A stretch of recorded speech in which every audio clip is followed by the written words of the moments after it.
اور ایمان لانے والوں میں شامل ہو۔ وہاں وہ تسلیم کریں گے کہ مر کر اٹھایا جانا حق ہے، جبکہ دنیا کی زندگی میں اس کا انکار کرتے تھے۔ عین الیقین ہو جائے گا، آنکھوں سے وہ سچویشن دیکھے گا۔ انسان جب مرے گا تو پھر اللہ تعالیٰ وہ جو پردے ہیں نا ہماری آنکھوں میں، وہ پردے سارے ہٹا دیں گے، پھر وہ جب دیکھے گا، جب پچھتانے سے کوئی فائدہ نہیں ہے۔ رکوع 4، نقصان میں پڑ گئے وہ لوگ جنہوں نے اللہ اور اپنی ملاقات کے اطلاع کو جھوٹا قرار دیا۔ جب اچانک وہ گھڑی آ جائے گی تو یہی لوگ افسوس کریں گے، اور ان کا حال یہ ہوگا کہ اپنے پیٹوں پر اپنے گناہوں کا بوجھ لادے ہوئے ہوں گے۔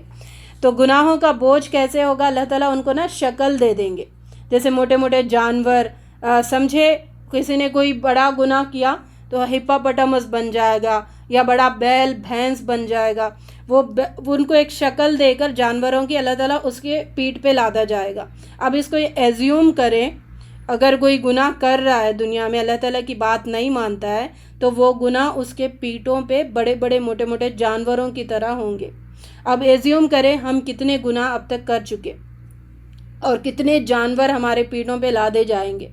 اللہ تعالیٰ ہمیں رمضان کا مہینہ آ رہا ہے، ابھی تک موت نہیں آئی تو پھر اللہ تعالیٰ نے دروازے کھلے رکھے ہیں۔ اللہ تعالیٰ ہمیں مغفرت فرما، ہمارے گناہوں کو معاف فرما، جو بھی ہم سے کوتاہی اور غلطی ہو گئی اس کی مغفرت فرما، اور آئندہ نہ کرنے کی ہمیں توفیق عطا فرما۔ کیسا برا بوجھ ہے جو یہ اٹھا رہے ہیں۔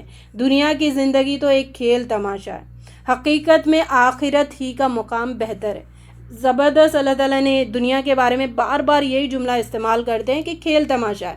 جیسے بچے گڑیوں کا کھیل کھیلتے ہیں تو اس میں کیا وہ ڈوب جاتے ہیں کہ صحیح سے پکانے لگتے ہیں، یا صحیح میں کوئی بن جاتا ہے؟ وہ بس ایک کیریکٹر پلے ہوتا ہے وہاں پہ، اور کھلونے کی بات ہوتی ہے، اور وہ کھیل کر پھر اس کو ہٹا دیا جاتا ہے۔ دنیا کا مثال ایسی ہے، مطلب یہ ہے کہ اگر اس میں ڈوب گیا تو پھر وہ خسارہ ہے، پاگل ہے، احمق ہے ایسا شخص۔ تو دنیا بس اللہ تعالیٰ نے کھیل تماشا، بس اس کو استعمال کرو، لیکن بات اللہ کی ماننا، اپنی حقیقت کو مت بھولو۔ حقیقت میں آخرت ہی کا مقام بہتر ہے ان لوگوں کے لیے جو گناہوں سے بچنا چاہتا ہے۔ دعوت حق پر لبیک وہی لوگ کہتے ہیں جو سننے والے ہیں۔ اے اللہ ہم سب کو سننے والوں میں شامل فرما۔ رہے مردے، انہیں تو بس اللہ قبروں ہی سے اٹھائے گا۔ ان سے کہو ذرا غور کر کے بتاؤ، اگر کبھی تم پر اللہ کی طرف سے کوئی بڑی مصیبت آ جاتی یا آخری گھڑی آ پہنچتی تو کیا اس وقت تم اللہ کے سوا کسی اور کو پکارو گے؟ بولو اگر تم سچے ہو، نہیں پکاریں گے، صرف اور صرف اللہ ہی کو پکاریں گے۔ اکرمہ بن ابو جہل کے ایمان لانے کا یہ واقعہ ہے۔ وہ جب کشتی میں بیٹھ کے جا رہے تھے تو انہوں نے کشتی ڈوبنے لگی تو سارے بت انہوں نے پھینک دیے اور کہا کہ چلو اب تو اللہ ہی سے مانگنا ہے، سب اللہ سے مانگو۔ وہ جملہ انہوں نے سنا تو فوراً وہ اسلام قبول کر لیے۔ جب اللہ ہی سب کچھ دے رہا ہے تو یہ بتوں کی پوجا کیوں کرے، لوگوں کی بات کیوں مانے؟ اللہ تعالیٰ ہمیں شرک جیسی لعنت سے محفوظ فرمائے۔ 42 آیت رکوع نمبر 5۔ پہلے کی قوموں کی طرف اللہ نے رسول بھیجے، پھر جب انہوں نے اس نصیحت کو جو انہیں کی گئی تھی بھلا دیا تو ہم نے ہر طرح کی خوشحالی کے دروازے ان کے لیے کھول دیے، یہاں تک کہ جب وہ ان بخششوں میں جو انہیں عطا کی گئی تھی خوب مگن ہو گئے تو اچانک ہم نے انہیں پکڑا۔ اب حال یہ تھا کہ وہ ہر خیر سے مایوس تھے۔ اس طرح ان لوگوں کی جڑ کاٹ کر رکھ دی گئی جنہوں نے ظلم کیا تھا۔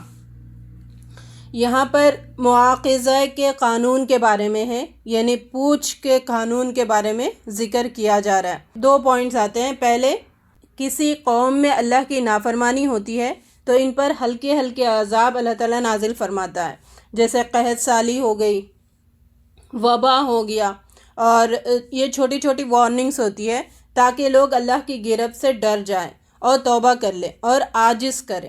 پھر اللہ تعالیٰ ان سے ان سختیوں کو دور کر دیتا ہے، پھر اللہ کی رحمتوں کا نزول شروع ہو جاتا ہے۔ دوسرا، اگر توبہ نہ کرے، سرکشی میں مبتلا رہے تو ایک اور عذاب اللہ تعالیٰ دیتا ہے، وہ ہے عیش و عشرت کا، عیش و عشرت کا، مال کی فراوانی کا، اور اس میں مبتلا کر دیتا ہے جس میں لوگ مگن ہو جاتے ہیں اور اللہ کو اکثر بھول ہی جاتے ہیں۔ پھر اللہ ان کو ایک دم ایسا سخت عذاب دیتا ہے کہ تہس نہس کر کے ان کو صفحہ ہستی سے مٹا دیا کرتا ہے۔ یہ اللہ تعالیٰ کا مواخذے کا قانون ہے جو دنیا میں اللہ تعالیٰ اپلائی کرتے آ رہے ہیں۔ تعریفیں صرف اللہ ہی کے لیے ہے۔ اگر اللہ تمہیں بینائی اور سماعت تم سے چھین لے اور تمہارے دلوں پر مہر لگا دے، والذین کذبوا بآیاتنا صم وبکم فی الظلمات، اگر اندھیروں میں چھوڑ دے، مہر لگا دے، تو اللہ کے سوا کون سا خدا ہے جو یہ قوتیں تمہیں واپس دلا سکتا ہے؟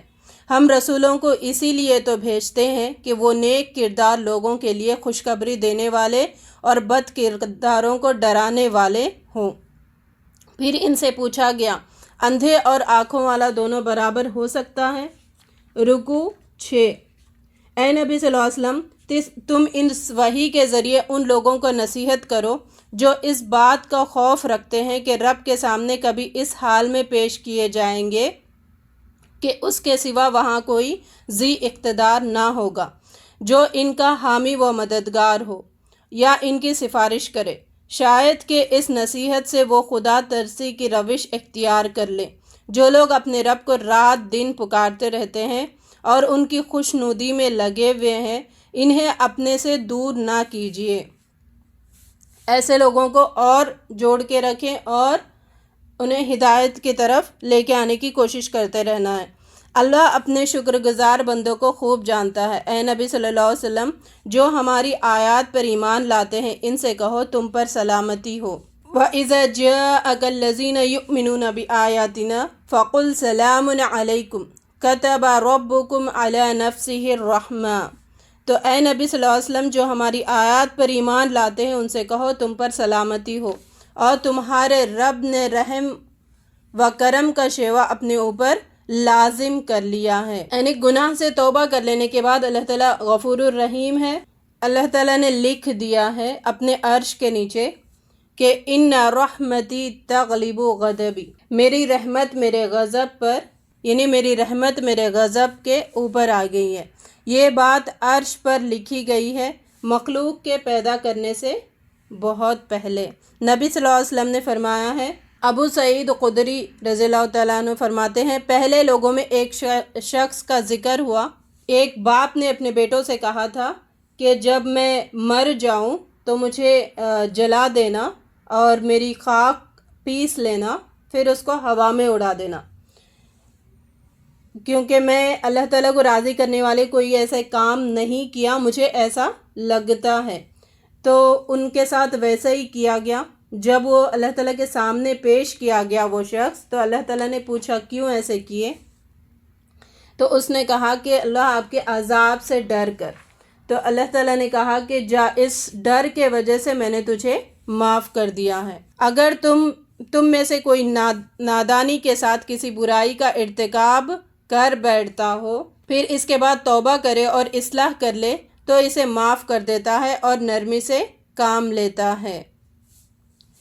رکوع 7۔ اے نبی صلی اللہ علیہ وسلم، ان سے کہو کہ تم لوگ اللہ کے سوا جن دوسروں کو پکارتے ہو ان کی بندگی کرنے سے مجھے منع کیا گیا ہے۔ کہو میں تمہاری خواہشات کی پیروی نہیں کروں گا، اگر میں نے ایسا کیا تو گمراہ ہو گیا اور راہ راست پانے والوں میں سے نہ رہا۔ اللہ ہی کے پاس غیب کی کنجیاں ہیں، غیب جاننے والا صرف اور صرف اللہ ہے، اور جو غیب جاننے کے دعوے کرتے ہیں وہ مجرم ہیں، جھوٹے ہیں۔ جو شخص غیب کی باتیں بتانے والوں کی تصدیق کرتا ہے یا اس پر یقین رکھتا ہے وہ بھی برابر مجرم ہے۔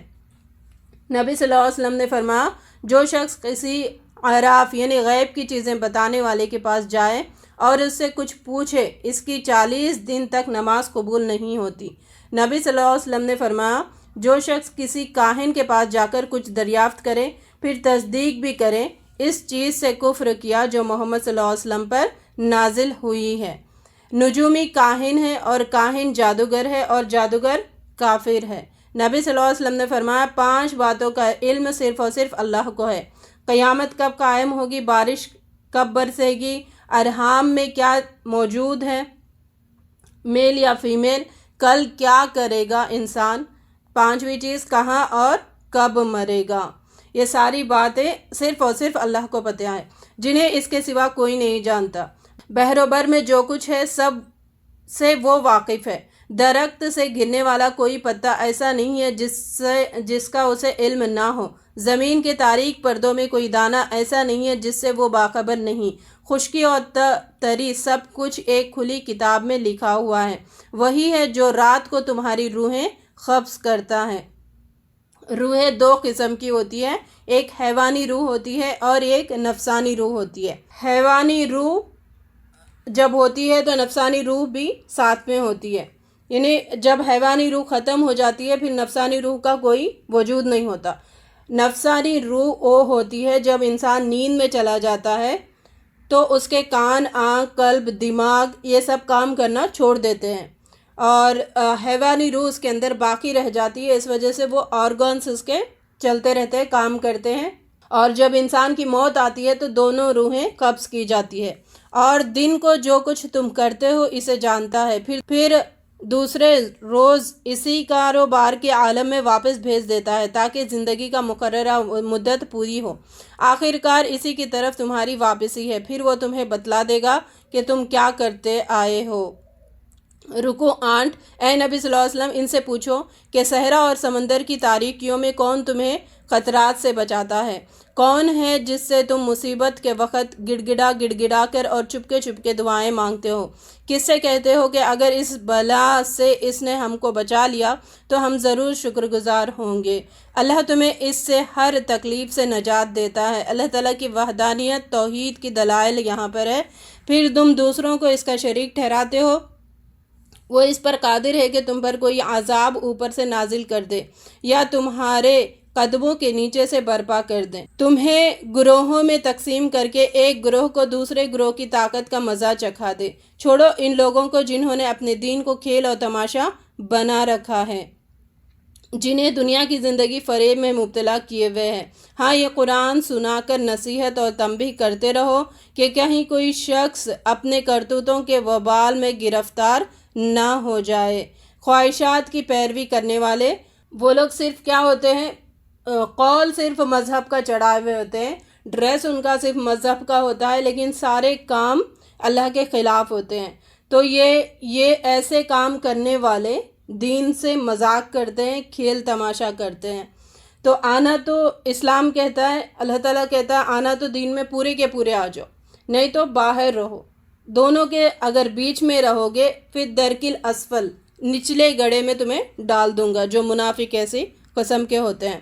رکوع 9۔ جو شخص راہ ہدایت پر نہ ہو اس کی مثال اس شخص کی سی ہے جسے شیطان نے صحرا میں بھٹکا دیا ہو اور وہ حیران اور سرگرداں پھر رہا ہو، جبکہ اس کے ساتھی پکار رہے ہوں کہ ادھر یہ سیدھی راہ ہے، یہ سیدھی راہ یہاں پر موجود ہے۔ کہو صحیح رہنمائی تو اللہ ہی کی رہنمائی ہے، اسی کے آگے سر اطاعت خم کر دو، نماز قائم کرو، اس کی نافرمانی سے بچو، اسی کی طرف تم سمیٹے جاؤ گے۔ جب ابراہیم علیہ السلام نے تارا دیکھا، کہا یہ میرا رب ہے۔ جب وہ ڈوبا تو بولا ڈوب جانے والوں کا میں گرویدہ نہیں ہوں۔ پھر جب چاند چمکتا نظر آیا، کہا یہ ہے میرا رب۔ مگر جب وہ بھی ڈوب گیا تو اس نے کہا میرے رب نے میری رہنمائی نہ کی ہوتی تو میں گمراہ ہو جاتا۔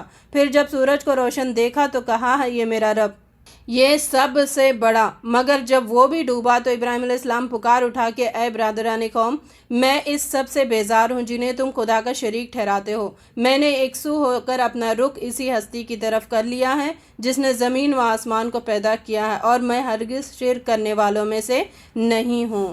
رکوع 10۔ ابراہیم علیہ السلام کو بلند مرتبہ عطا کیا گیا، اس کی نسل میں بہت سارے انبیاء پیدا کیے گئے جن میں سے ہر ایک کو تمام دنیا والوں پر فضیلت دی ہے۔